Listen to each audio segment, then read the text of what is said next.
Citocininas, a peça-chave para o crescimento e desenvolvimento das plantas. Como você já sabe, as plantas produzem seus próprios hormônios, que as ajudam a crescer, florescer e se desenvolver de maneira extraordinária. Na semana passada mesmo nós falamos sobre as auxinas. Se você ainda não assistiu esse vídeo, acesse o link aqui em cima e dá uma espiadinha. Mas temos outros hormônios que ajudam as plantas a se desenvolverem. E é o que nós vamos falar hoje é sobre as citocininas. Elas desempenham um papel vital na regulação do crescimento e desenvolvimento das plantas. Como podem ver no esquema ao lado, essas citocininas são verdadeiras aliadas das plantas, estimulando a divisão celular, o desenvolvimento dos brotos laterais e a formação de flores e frutos. Essas citocininas são um grupo de fito-hormônios produzidos naturalmente pelas plantas em diferentes partes, como as raízes, folhas e sementes. Elas têm a capacidade de regular uma ampla gama de processos fisiológicos e atuar como sinalizadoras químicas. Existem várias moléculas dentro deste grupo. Talvez você já tenha ouvido falar de algumas delas. Entre as mais comuns nós temos a zeatina, a cinetina e o isopentiladenina. Mas não se preocupe, você não precisa decorar esses nomes. É interessante que você ao menos saiba como esse grupo de moléculas citocininas podem atuar nas plantas. Mas antes disso, deixa eu me apresentar. Eu sou o Estácio da B4A e este canal é um espaço para profissionais do agro que querem se tornar referência em microbiologia do solo. Se você está gostando do conteúdo, eu lhe convido a se inscrever no nosso canal. Agora vamos voltar a falar das citocininas e entender como elas atuam nas plantas. As citocininas atuam como mensageiras químicas, transmitindo sinais que regulam processos essenciais nas plantas. As citocininas se ligam quimicamente em receptores específicos para elas, encontrados na membrana celular. E quando ocorre essa ligação, ativa uma cascata de eventos dentro da própria célula das plantas. E isso muda a expressão gênica, ou seja, vai causar mudanças no funcionamento da planta, controlando processos fisiológicos importantes para o crescimento e desenvolvimento das plantas. Um desses processos, por exemplo, é a ativação das enzimas histidina quinase.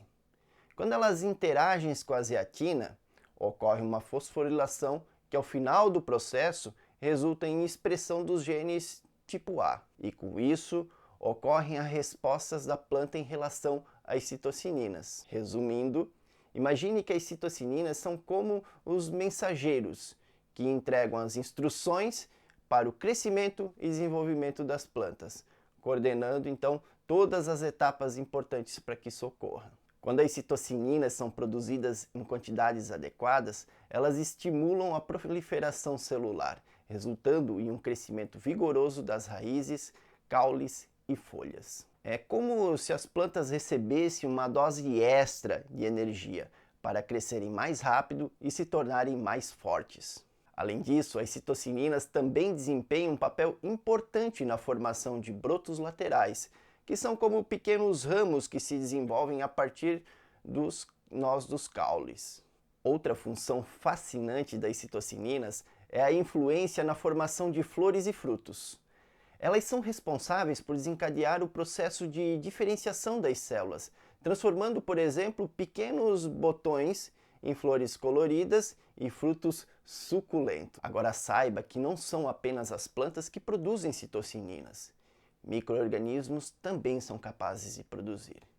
E isso quer dizer que as plantas podem recorrer à microbiota do seu solo para ter uma dose extra de citocininas. Em outras palavras, é como se a planta usasse a microbiota como um suplemento de citocinina. Diversas bactérias e fungos têm a capacidade de influenciar a disponibilidade e atividade de fito-hormônios no ambiente das plantas.